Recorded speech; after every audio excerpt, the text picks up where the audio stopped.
ഈ ചാനൽ കാണുന്ന നിങ്ങളെ ഏവരെയും കർത്താവ് അനുഗ്രഹിക്കട്ടെ എന്ന് പ്രാർത്ഥിക്കുന്നു. ബൈബിൾ പറയുന്നു, നമ്മെ കർത്താവ് പെട്ടെന്ന് തന്നോട് ചേർക്കും എന്ന്. നാം എല്ലാവരും നിദ്ര കൊള്ളുകയില്ല, എന്നാൽ അന്ത്യകാകടത്തിങ്കൽ പെട്ടെന്ന് കണ്ണിമയ്ക്കുന്നതിനിടയിൽ നാം എല്ലാവരും രൂപാന്തരപ്പെടും. കാഹളം ധ്വനിക്കും, മരിച്ചവർ അക്ഷയരായി ഉയർക്കുകയും നാം രൂപാന്തരപ്പെടുകയും ചെയ്യും. 1 കൊരിന്ത്യർ 15:52. മുൻകൂട്ടിയുള്ള ഒരു മുന്നറിയിപ്പും ഇല്ലാതെ തന്നെ കർത്താവ് തന്റെ കാന്തയാം സഭയെ മേഘങ്ങളിലൂടെ സ്വർഗത്തിലേക്ക് ആനയിക്കും. തന്റെ പെട്ടെന്നുള്ള വരവെങ്കിൽ നമ്മുടെ പാപങ്ങളെ ഓർത്ത് കരയുവാനോ ജീവിതത്തിന്റെ മുൻഗണനകളെ പരിശോധിക്കുവാനോ നമുക്ക് സമയം കിട്ടുകയില്ല. ദൈവഹിതം തീഷ്ണതയോടെ ചെയ്യുന്ന വ്യക്തിയെന്നോ ചെയ്യാത്ത വ്യക്തിയെന്നോ വ്യത്യാസമില്ലാതെ എല്ലാ സത്യവിശ്വാസികളും പെട്ടെന്ന് തന്നെ ആകസ്മികമായി മേഘങ്ങളിൽ എടുക്കപ്പെടും. ഒരിക്കൽ കൂടി പാപികൾക്ക് വേണ്ടി മരിക്കുന്നതിനായി ഒരു രക്ഷകൻ എന്ന നിലയിലല്ല കർത്താവ് വീണ്ടും വരുന്നത്. തനിക്കുള്ളതിനെ ചേർക്കുവാൻ അവിടുന്ന് കർത്താവും രാജാവുമായി വരുന്നു. തന്മൂലം യേശു വരുന്നത് പാപങ്ങളെ ഏറ്റുപറഞ്ഞു മാനസാന്തരപ്പെട്ടവരും യേശുവിനെ കർത്താവും രക്ഷിതാവുമായി അംഗീകരിച്ചവർക്കുമായിട്ടാണ് യേശു കർത്താവ് വരുന്നത്.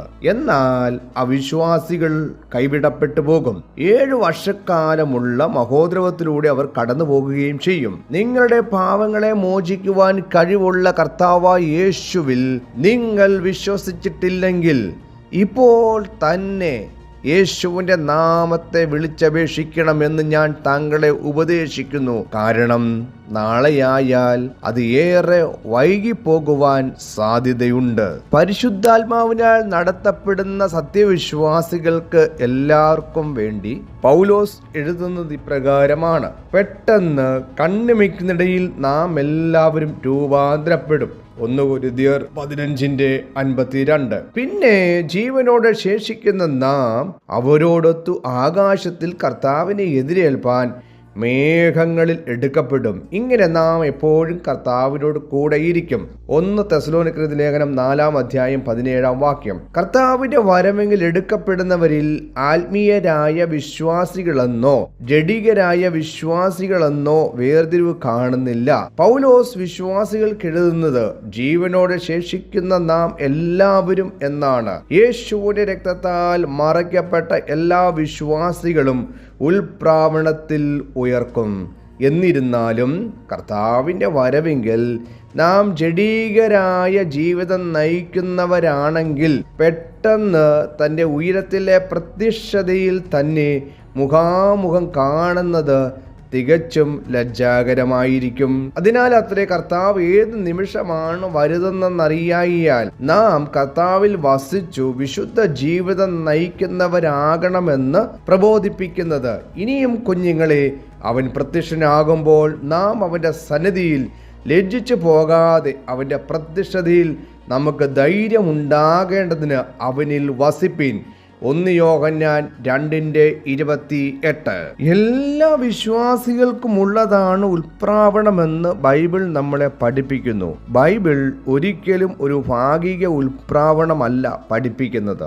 ആത്മാവിൽ നിറഞ്ഞവർ മാത്രം ചേർക്കപ്പെടുമെന്നോ ജഡീകരായ വിശ്വാസികൾ 7 വർഷത്തെ മഹോദരവും അനുഭവിക്കണമെന്നോ ഇല്ല. വിശ്വാസികൾ എന്ന നിലയിൽ നാം ആത്മാവിൽ നിറഞ്ഞവരായിരിക്കണമെന്ന് ഞാൻ പൂർണ്ണ മനസ്സാ വിശ്വസിക്കുന്നു. ഇത് കർത്താവിന്റെ ഒരു കൽപ്പനയാണ്. വിശ്വാസികളായ നാം വിശുദ്ധ ജീവിതം നയിക്കുകയും വേണം. എന്നാൽ ദൈവം തന്റെ മഹാകരുണയിൽ ബലഹീന വിശ്വാസികളും ഉൽപ്രാവണത്തിൽ സ്വർഗത്തിലേക്ക് എടുക്കപ്പെടുമെന്ന് വാഗ്ദത്തം തരുന്നു. വിശ്വാസികൾ എന്ന നിലയിൽ നാം വിശുദ്ധ ജീവിതം നയിക്കണം. ഈ കാര്യത്തിൽ വ്യക്തത ഉള്ളവരായിരിക്കണം. താൻ ഒരു വിശ്വാസി എന്നും കർത്താവിൽ വിശ്വസിച്ച നിത്യജീവൻ ലഭ്യമായതാണെന്നും പറയുന്നെങ്കിൽ ആ വ്യക്തി എല്ലാവിധ പാപങ്ങളും ഉപേക്ഷിച്ച് കർത്താവിനെ പിൻപറ്റണം. ദിനംതോറും പാപങ്ങൾ ഏറ്റുപറഞ്ഞുകൊണ്ട് പാപത്തിൽ നിന്നും മാനസാന്തരപ്പെട്ട വിശുദ്ധ ജീവിതം നയിക്കണം. നമ്മെ വിളിച്ചത് വിശുദ്ധിക്കു വേണ്ടിയാണ്. ആരെങ്കിലും ഇതിനെ നിരാകരിക്കുന്നു എങ്കിൽ അവർ ദൈവത്തെ തന്നെയാണ് നിരാകരിക്കുന്നത്. ദൈവം നമ്മെ അശുദ്ധിക്കല്ല, വിശുദ്ധീകരണത്തിനത്രേ വിളിച്ചത്.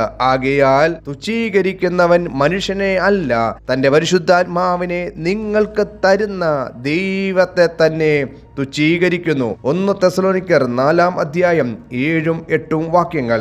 താൻ ഒരു വിശ്വാസിയാണെന്ന് അവകാശവാദം ഉന്നയിക്കുകയും നിത്യജീവന് അവകാശിയാണെന്നതിനാൽ തനിക്ക് ഇഷ്ടമുള്ളതൊക്കെയും ചെയ്യുവാൻ സ്വാതന്ത്ര്യമുണ്ടെന്നും ചിന്തിക്കുകയും ചെയ്യുന്നവൻ ഭോഷ്ക് പറയുന്നവനും കപട വിശ്വാസിയുമാണ്. ആ വ്യക്തിയുടെ യാത്ര നരകത്തിലേക്ക് തന്നെ. റോമർ 6 അധ്യായം 1-2 വാക്യങ്ങൾ. ഈ വചനങ്ങളാൽ ദൈവം നിങ്ങളെ അനുഗ്രഹിക്കുമാറാകട്ടെ. ആമേൻ.